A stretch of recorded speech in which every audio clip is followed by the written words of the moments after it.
Hi.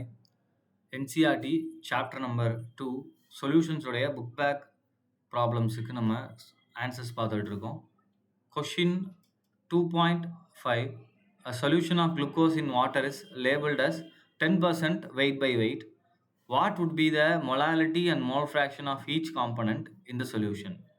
If the density of solution is 1.2 gram per ml. So density கொடுத்துட்டாங்க, molality, mole fraction and then what shall be the molarity அப்படின்னு கேட்டிருக்காங்க. So 3 term நம்ம கண்டுபிடிக்க போகிறோம். Right. First one பார்த்தீங்க அப்படின்னா நம்ம மோல் ஃப்ராக்ஷன்லேருந்து ஆரம்பிச்சிடலாம். ஸோ 10% குளுக்கோஸ் அப்படின்னு சொல்லியிருக்காங்களே. ஸோ இப்போ நான் 100 கிராம் வெயிட் பை வெயிட் கொடுத்துருக்காங்களே, நான் 100 கிராம் சொல்யூஷன் எடுத்தேன் அப்படின்னா எனக்கு அதில் என்ன இருக்கும், 10 கிராம் குளுக்கோஸ் இருக்கும் ப்ளஸ் 90 கிராம் வாட்டர் இருக்கும். ரைட். ஸோ ஃபஸ்ட்டு இந்த கிராமை மோலாக மாற்றிக்கலாமா? ஸோ அப்போ number of moles of glucose that is equal to என்ன பண்ணணும், 10 mass divided by molar mass. குளுக்கோஸோட மோலார் மாஸ் 180.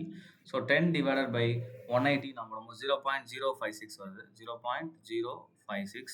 ரைட். அதே மாதிரி வாட்டருக்கு பார்க்கும்போது so number of moles of water அப்படின்னு போடும்போது நமக்கு என்ன ஆகுது, weight 90 divided by 18. So 5 moles நமக்கு வருது. ரைட். இப்போ மோல் ஃப்ராக்ஷன் ஃபார்முலா பார்த்துடலாம். So mole fraction of glucose is equal to number of moles of glucose என்னது 0.056 divided by total number of moles என்ன பண்ணணும், குளுக்கோஸோட மோலையும் இதையும் ஆட் பண்ணிடணும். ஸோ அப்போ நமக்கு என்ன வரும், 5.056. So mole fraction of glucose பார்த்தீங்கன்னா 0.011 அப்படின்னு வருது. ரைட். இப்போ மொலாலிட்டி போயிடலாம். ஸோ மொலாலிட்டியோட ஃபார்முலா என்ன, molality that is equal to number of moles of solute divided by நமக்கு என்ன வரும், weight of solvent in kilograms. So இதுதான் formula. Right. Number of moles of solute மேலே நம்ம கண்டுபிடிச்சாச்சு ஆல்ரெடி, இங்கே இருக்குது 0.056. ஸோ இப்போ நம்ம இந்த இடத்துல 0.056 divided by weight of solvent எவ்வளவு, 90 கிராம். ஸோ அதை நம்ம நினைக்கணும் கிலோகிராம் மாற்ற போகிறோம். அப்போ 90 × 10⁻³ ரைட். ஸோ அப்போ இதுக்கான ஆன்சர் நமக்கு என்ன வரும் அப்படின்னா 0.62 மோலால் வரும். 0.62 மோலால் சொல்யூஷன் அப்படின்னு வரும். ரைட். ஸோ அடுத்து மொலாரிட்டி கேட்டிருக்காங்க. இதுக்கு தான் நம்ம டென்சிட்டி யூஸ் பண்ண போகிறோம். ரைட். ஸோ மொலாரிட்டிக்கு பாருங்கள். ஸோ மொலாரிட்டி கேட்டிருக்காங்க அண்ட் டென்சிட்டி கொடுத்துட்டாங்க. ஸோ நமக்கு என்ன தெரியும், density that is equal to mass by volume அப்படின்றது நமக்கு தெரியும் இல்லையா. ஸோ அப்போ நமக்கு தேவையானது வால்யூம். அப்போ வால்யூம் ஈக்குவல்னா வரும் மாஸ் பை டென்சிட்டின்னு வரும் இல்லையா. அப்போ மாஸ் நமக்கு என்னது 100 டிவைடட் பை 2 நமக்கு என்ன கிடைக்கும், வால்யூம் கிடைக்கும். டிவைடட் பை 1.2 நமக்கு வால்யூம் கிடைக்கும். ஸோ வால்யூம் பார்த்தீங்கன்னா 83.33 ml நமக்கு வருது. ரைட். இதுதான் அந்த 100 கிராமோடைய volume measurement.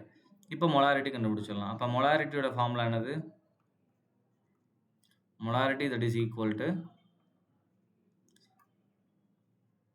number of moles of solute divided by என்ன வரும், volume of solution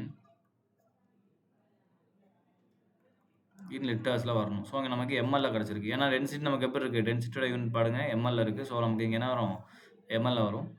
right. So அப்போ number of moles of solute வந்து 0.056 இதுதான் number of moles of solute divided by volume என்னது 83.33 ml. ஸோ இது லிட்டரில் வரும்போது நமக்கு என்ன ஆயிரும், × 10⁻³ ஸோ கீழே வரும்போது -3 வரும், மேலே வரும்போது என்ன ஆயிரும் +3 மாறிடும். இதுக்கான ஆன்சர் பார்த்தீங்கன்னா நமக்கு 0.67 மோலார் வரும் answer. 0.67 molar is the answer. So 3 டேர்மே நமக்கு கண்டுபிடிச்சாச்சு. என்னென்ன கண்டுபிடிச்சிருக்கோம், ஃபஸ்ட்டு நமக்கு என்ன கேட்டிருக்காங்க, மொலாலிட்டி கேட்டிருக்காங்க. நான் அதுக்கு முன்னாடி என்ன பண்ணிட்டேன்னா மோல் ஃப்ராக்ஷன் கண்டுபிடிச்சிட்டேன். காரணம் என்னன்னா, எனக்கு இந்த நம்பர் ஆஃப் மோல்ஸ் தெரிஞ்சுன்னா அடுத்தடுத்து இதில் நான் டேரெக்டான ஃபார்முலாவில் அப்ளை பண்ணுறதுக்கு ஈஸியாக இருக்கும். ஸோ குளுக்கோஸோட மோல்ஸும் வாட்டரோட கண்டுபிடிச்சி என்ன பண்ணிட்டேன், மோல் ஃப்ராக்ஷன் கண்டுபிடிச்சிட்டேன். நெக்ஸ்ட் என்ன பண்ணுறேன், மொலாலிட்டி ஃபார்முலா போகிறேன். நம்பர் ஆஃப் மோல்ஸ் ஆஃப் சொல்லிட்டு ஆல்ரெடி என்னது நம்ம கண்டுபிடிச்சிருக்கோம். வெயிட் ஆஃப் த சால்வெண்ட் மட்டும் என்னது 90 கிராம் இருக்குது சால்வெண்டோட வெயிட்டு.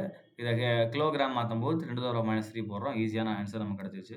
இங்கே வரும்போது மொலாலிட்டியில் டென்சிட்டி நமக்கு உள்ளே வருது. ஸோ டென்சிட்டி வச்சு என்ன பண்ணிக்கணும், நம்ம வால்யூம் கண்டுபிடிச்சிட்டு சேம் தான் number of moles of solute இங்கே அப்ளை பண்ணுறோம். ஆன்சர் கிடச்சிடும். தேங்க்யூ.